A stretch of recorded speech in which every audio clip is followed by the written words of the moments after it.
Ojo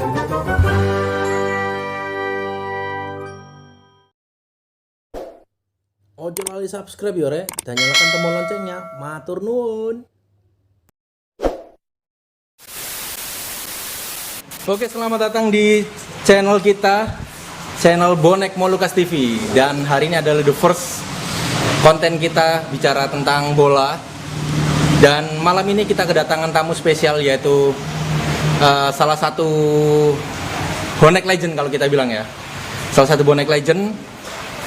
Dia adalah kalau kita bilang sangat antusias sekali di bidang media khususnya. Dia adalah Bung Tony Rupilo. Selamat malam Bung Tony Rupilo. Selamat malam. Salam satu nyali. Oke. Nah, Bung Tony Rupilo ini adalah salah satu bonek legend ya kalau kita bilang. Bonek legend, dan dia adalah admin salah satu media lokal ya Bung ya, yang selama ini selalu mengangkat-ngangkat Persebaya dan bonek ya. Dan khususnya ya apa ya kalau kita bilang selalu memberikan motivasi juga ya. Gitu ya. Nah, sekarang kita mau tanya-tanya nih, kita mau tanya tentang Bung Tony Rupilo. Bung Tony Rupilo ini aslinya dari mana Bung? Kelahiran Surabaya, orang tua dari Maluku. Oh, ya. Orang tuanya dari Maluku, kelahirannya Surabaya, Bung ya. Makanya kan namanya Tony Rupilo. Ya. Rupilo itu adalah satu farm ya, marga kalau kita bilang ya. Nah, jadi Bung Tony ini adalah salah satu putra Maluku kalau kita bilang. Ya. Berarti ya, Bung Tony bagian juga dari Bonek Molucas. Dari Bonek Molucas. Nah, jadi Bung Tony ini juga salah satu anggota kita, anggota Bonek Molucas. Kalau kita bilang sebagai penasehat, ya Bung ya, sebagai penasehat kita, karena Bung Tony yang selama ini sudah melalang buana. Jadi intinya pada kali ini, hari ini, malam ini ya, kita mengangkat tentang biografi seorang Bung Tony Rupilo seperti apa. Ya. Oke, jadi gini Bung, saya mau tanya-tanya. Jadi kita semua di sini mau tanya-tanya, Bung Tony ini sejak kapan sih mengenal bonek? Kalau Persebaya pastinya. Persebaya, benar Persebaya. Supporternya Persebaya itu bonek. Jadi kenal Persebaya itu mungkin sejak dalam kandungan. Sejak dalam kandungan. Karena kelahiran sini itu otomatis. Jadi secara emosionalnya suka Persebaya, terus pernah ikut-ikut sepak bola di klub internalnya. Meskipun tidak jadi pemain, jadi supporternya aja. Iya, benar-benar. Kan gitu. Ya, walaupun tidak jadi pemain tapi tetap jadi supporter. Jadi supporternya. Karena kalau seorang pemain itu dia hanya ada batas waktu kalau kita bilang. Tapi kalau supporter bahkan sampai tua pun kita tetap akan menjadi seorang supporter. Eric Cantona bilang. Nah, kamu bisa berganti istri, bisa pindah agama, tapi tidak bisa pindah mencintai klub kebanggaan. Nah, itu dia. Itu yang saya suka dari Bung Tony. Setiap apapun yang dia angkat di sosial medianya dia, kata-kata ataupun tulisan-tulisannya dia, itu yang selalu menjadi motivasi yang sangat luar biasa. Nah, sekarang gini Bung, bicara masalah Maluku ya kalau kita bilangnya, ada salah satu komunitas bonek yang ada di Surabaya ini yang bernama Bonek Molucas. Ya. Dan notabene di dalam situ adalah anak-anak keturunan Maluku dan juga yang asli juga, bahkan ada yang dari Maluku pun. Itu dia menjadi satu wadah yang bernama Bonek Molucas Surabaya. Menurut Bung Tony, ya seperti apa? Itu bagus. Jadi komunitas ini kan satu wadah di mana saudara-saudara dari Maluku ini dia mendukung Persebaya, tidak punya wadah. Sementara untuk menjadi apa ya, komunitas di mana nanti dia beraktivitas, berkarya itu lewat Molucas ini tadi, Bonek Molucas. Jadi memang harus ada setiap komunitas komunitas dari daerah-daerah mereka masuk menjadi komunitas, tujuannya tetap satu, untuk Persebaya. Nah, ya kan? Bukan untuk dia, untuk Molucasnya. Maluku itu sudah besar. Benar. Persebaya juga sudah besar. Nah, bagaimana anak-anak keturunan Maluku ini sama-sama menjaga kebesaran dari Maluku dan Persebayanya. Benar sekali. Nah itu jadi, dan juga kita sudah berapa kali Bung ya, sudah berapa kali kita menjalankan satu aksi dari mulai dari bakti sosial, terus penggalangan dana dan lain-lain. Bahkan terakhir kemarin kita mengadakan satu aksi, yaitu penjagaan di malam Natal ya, di malam Natal. Keren, luar biasa ya. Itu apa namanya, kalau kita bilang kita bisa menjadi satu pioner, satu pioner bahwa membuktikan bahwa bonek ini sudah tidak seperti dulu lagi, bener Bung ya? Nah, ini kalau kita bicara perbedaan antara bonek dulu sama yang sekarang, karena kalau kita lihat Bung Tony ini adalah mungkin bisa kita bilang bonek legend ya. Nah, perbedaan antara bonek dulu sama sekarang seperti apa? Sebenarnya nggak ada bedanya, cuma kalau dulu itu tidak ada media sosial. Tidak ada media sosial. Tidak ada media sosial. Jadi sebenarnya aksi-aksi dulu kan namanya masih arek waru, arek macam-macam. Iya benar. Nah, mereka belum memakai nama bonek, masih nama arek. Masih nama arek. Tapi semangatnya sama-sama untuk Persebaya. Derasnya arus informasi lewat media sosial ini yang bikin akhirnya sekarang bonek memberi makan orang terlantar, misalnya satu orang terlantar. Benar. Begitu di media sosial kan viral ya. Viral. Nah, benar. Dulu itu juga pasti ada kejadian-kejadian itu. Cuma ya itu kurang besarnya arus informasi. Akhirnya mereka seperti tidak ada, maksud bukan tidak ada, tapi seperti berbeda antara yang dulu dan sekarang. Sebenarnya sama aja.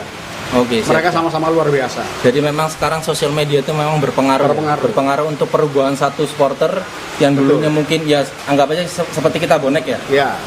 Dulu banyak yang memandang bahwa bonek itu rusuh, ya kan? Anarkis dan lain-lain.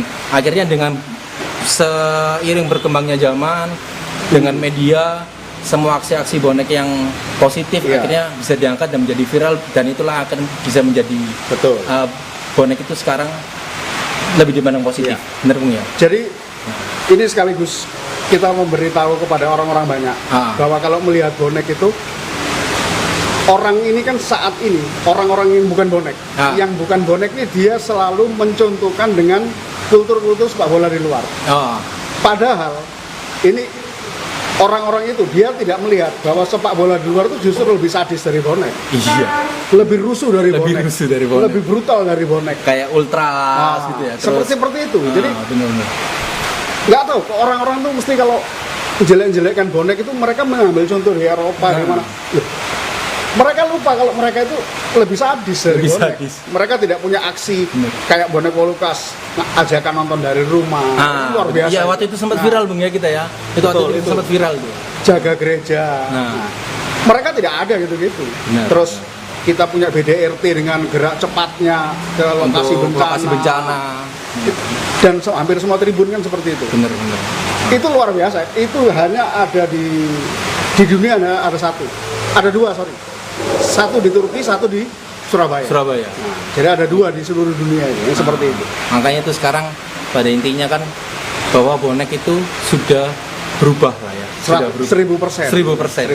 Mulai dari masih ingat dulu aksi yang lempar boneka untuk itu di dunia kanker. Di dunia hanya tiga. Belanda, Spanyol, Surabaya. Bahwa kita pun keren kan? Di Indonesia kita punya seperti itu. Betul. Oke. Nah, sekarang menurut Bung Tony ini sesaat lagi kita akan menghadapi putaran kedua ya. Putaran kedua, dan posisi sekarang di Persebaya ini berada di peringkat 4 atau 5? 4 ya, peringkat 4. Di putaran kedua nanti, menurutnya Bung Tony, ini cuman prediksi saja. Kalau bisa kita bilang ini cuma prediksi. Nah, apakah bisa juara? Kalau juara semua berpeluang juara. Jarak peringkat pertama sama peringkat kelima itu hanya selisih 7 poin. Iya. Poinnya cuma sedikit. Selisih 7. Benar. Persebaya ini kan ngantongi. Besok kita tanggal 5 itu main masih di dalam putaran pertama. Sisa partai terakhir. Partai tunda. Iya, partai tunda, benar. Ini yang serunya, kalau misalnya semua punya peluang, artinya semua berpeluang juara. Benar. Tapi ya itu lagi-lagi Persebaya ini bukan sekedar Persebaya, dia tim yang syarat Ambisi, prestasi, syarat prestasi, nama besar yang luar biasa. Satu-satunya klub yang pemain paling banyak dipanggil timnas. Iya, ya kan? bener. Ada 4 orang itu. Nah, semangat itu yang akan membuat Persebaya akan apa ya? Kalau bahasa di lagu itu kan dia bilang terbanglah tinggi. Terbanglah tinggi. Itu nanti dari Bali. Benar. Terbang dari Bali. Peluang juara, Coach Aji pernah bilang, semua pemain ini harus main maksimal. Sebab peluang untuk berprestasi masih ada. Nah, itu berarti pintu masuk bahwa kita masih punya peluang untuk juara. Masih punya peluang untuk juara ya. Kalau 2020 gara-gara pandemi terhenti, ya 2021 nih kita angkat piala. Oke, siap. Ya mudah-mudahan kalau memang Tuhan, karena pertama pada Liga 1 pertama Ya. Persebaya kan dia peringkat 5. 5. Musim lalu kita peringkat 2. Syukur-syukur kalau tahun ini kita bisa juara, Bung. Amin. Ya kan? Amin. Dengan komposisi pemain yang sekarang menurut Ya. Bung Tony, itu dibanding dengan komposisi pemain yang sebelumnya. Kalau sebelumnya itu Asrul tuh pernah bilang kalau itu memang satu dream team ya. Nah, benar. Tapi squad sekarang itu dengan kombinasi antara pemain muda, ternyata memang Persebaya itu pabriknya memang. Benar. Jadi ketika semua orang ribut makan Konate, tiba-tiba muncul Taisi Morikawa, muncul Bruno Moreira. Akhirnya bonek move on akhirnya di situ. Ya kan? Bonek move on, bisa melupakan seorang makan Konate. Ribut lagi soal David da Silva sebagai goal getter. Akhirnya dia sekarang ke saudara kita sendiri, Persib Bandung. Ke Persib Bandung.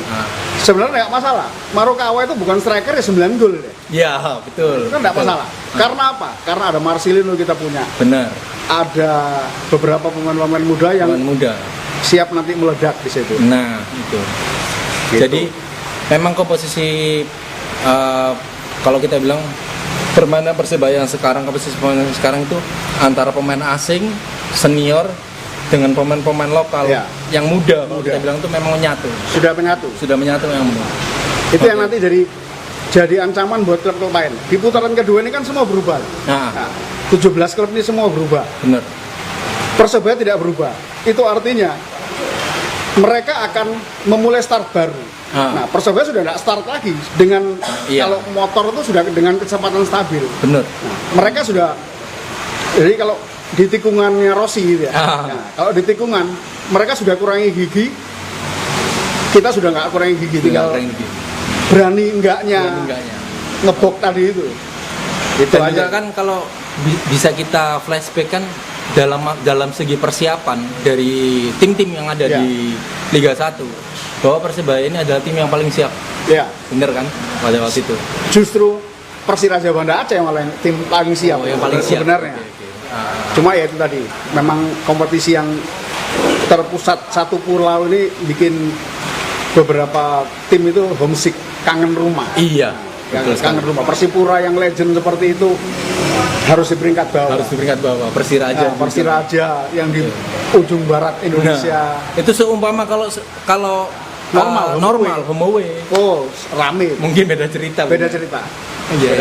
Jadi ada rasa non teknis tadi. Bener. Kalau kita singgung di Bung Tony. Bung Tony kangen nggak? Apa itu? Untuk tribun.